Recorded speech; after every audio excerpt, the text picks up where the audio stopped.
March into the mosaic of modern combat with the spectrum of modern warfare. Discover the cunning and courage that define the battlegrounds of today. From the depths of the ocean to the expanse of cyberspace, this video is your gateway to the front lines of history's most strategic encounters. Conventional warfare, the classic face-off on the battlefield. Conventional warfare is all about armies clashing with guns blazing and tanks rolling.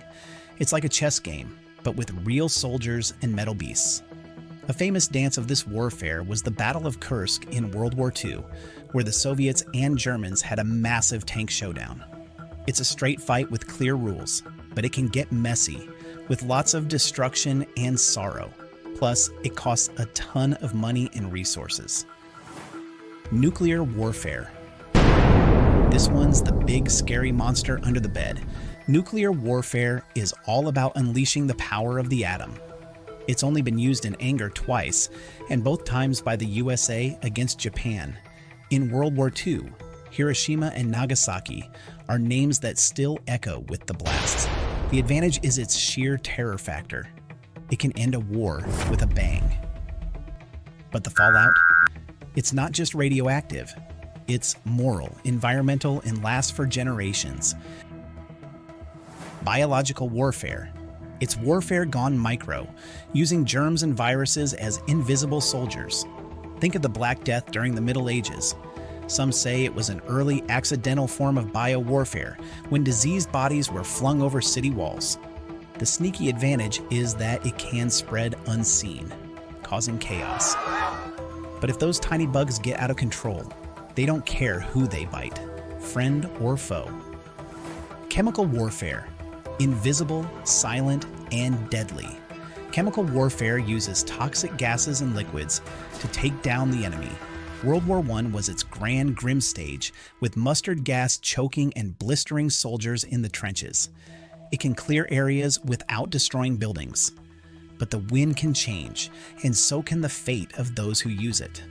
It's unpredictable and can cause long-lasting harm to the land and people. Guerrilla warfare, the warfare of the shadows.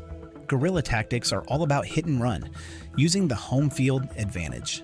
The Vietnam War saw the Viet Cong give a textbook example of this, frustrating the mighty US forces.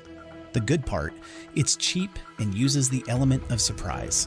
The bad, guerrilla fighters often lack heavy weapons and can be seen as rebels without a cause. Asymmetric warfare.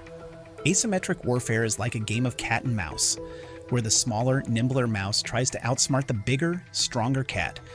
It's warfare between foes of unequal strength, where the underdog uses unconventional tactics to level the playing field.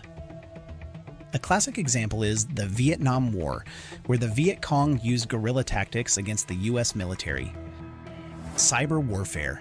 Imagine a world where battles are fought not with guns and bombs, but with one and zeros. That's cyber warfare, where hackers attack national infrastructures like power grids or financial systems.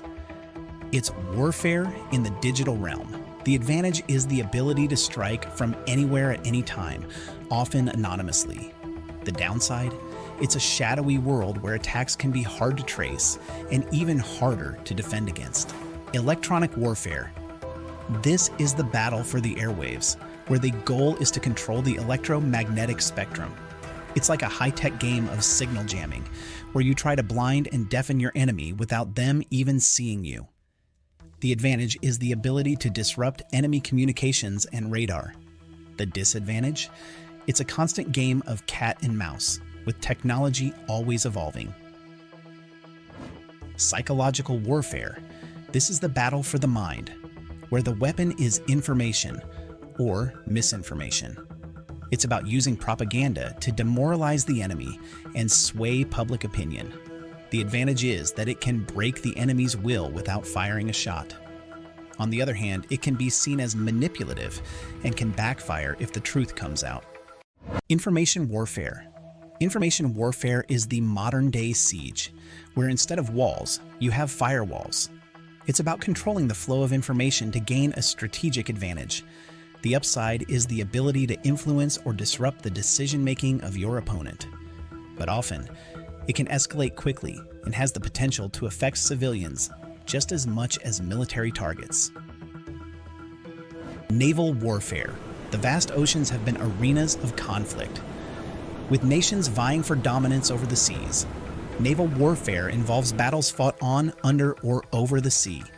Historically, control of the seas has been crucial for trade and power projection, as seen in the Battle of Trafalgar, where Admiral Nelson secured British naval supremacy.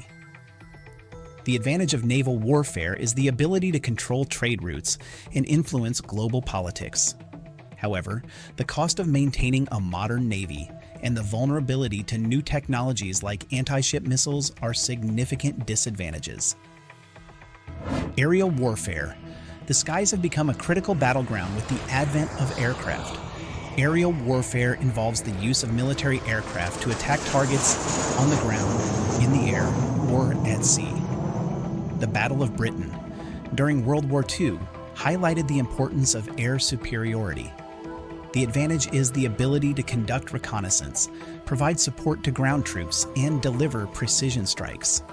The disadvantage lies in the high cost of air fleets and the risk of collateral damage from aerial bombardments. Space warfare. The final frontier, space, has become a new domain for warfare. Space warfare includes the use of satellites and other space assets for military purposes. The destruction of a satellite can cripple communication and navigation systems. The advantage is the high ground it provides for observation and control. However, the militarization of space risks, creating debris fields that could endanger all space activities. Counter-Insurgency Warfare. This type of warfare is about winning hearts and minds to defeat insurgencies. It involves both military and non-military measures to address the root causes of insurgency. The Malayan Emergency is an example where a combination of military, political, and economic actions was used to defeat communist insurgents. The advantage is the potential for a lasting peace by addressing grievances. The disadvantage is that it is time-consuming and requires a deep understanding of the local culture and issues. Hybrid warfare. A blend of conventional and unconventional tactics, hybrid warfare uses a mix of military forces and non-state actors to achieve strategic goals. The annexation of Crimea by Russia in 2014 is often cited as an example of hybrid warfare. The advantage is the ability to achieve objectives while remaining below the threshold of full-scale war. The disadvantage is the potential for escalation and the challenge of attributing actions to a state actor. Fourth-generation warfare. This is the guerrilla warfare of the modern era, blending combatants into civilian populations. It's warfare without fronts, where the lines between military and non-military are blurred. The Iraq War saw insurgents using these tactics against coalition forces. The advantage is that it's hard to fight an enemy you can't identify. The downside, it can lead to long, drawn-out conflicts with no clear victory and can cause civilian casualties and unrest. Network-Centric Warfare. Think of warfare as a giant network, where every sensor, soldier, and system is connected. It's about using superior information and technology to outmaneuver the enemy. The U.S. military has been developing this concept since the 1990s. Cold War. Not a shooting war, but a war of nerves and ideologies between the U.S. and the Soviet Union after World War II. It was a chess game of espionage, nuclear brinkmanship, and proxy wars. The advantage was avoiding a potentially catastrophic World War III. The disadvantage was constant fear and the risk of nuclear annihilation. Proxy warfare. This is when big powers use smaller countries or groups to fight their battles. It's like hiring someone to do your dirty work.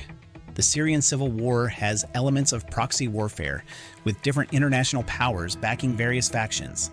The advantage is that it keeps the sponsors' hands clean. The downside? It can escalate conflicts and make them more complex and intractable.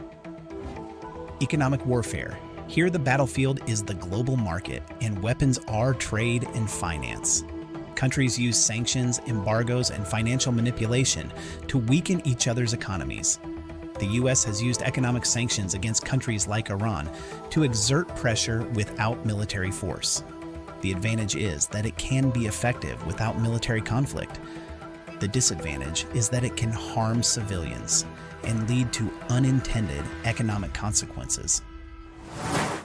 Join the community of curious minds and subscribe to my YouTube channel for a treasure trove of informative videos that will expand your horizons with every click.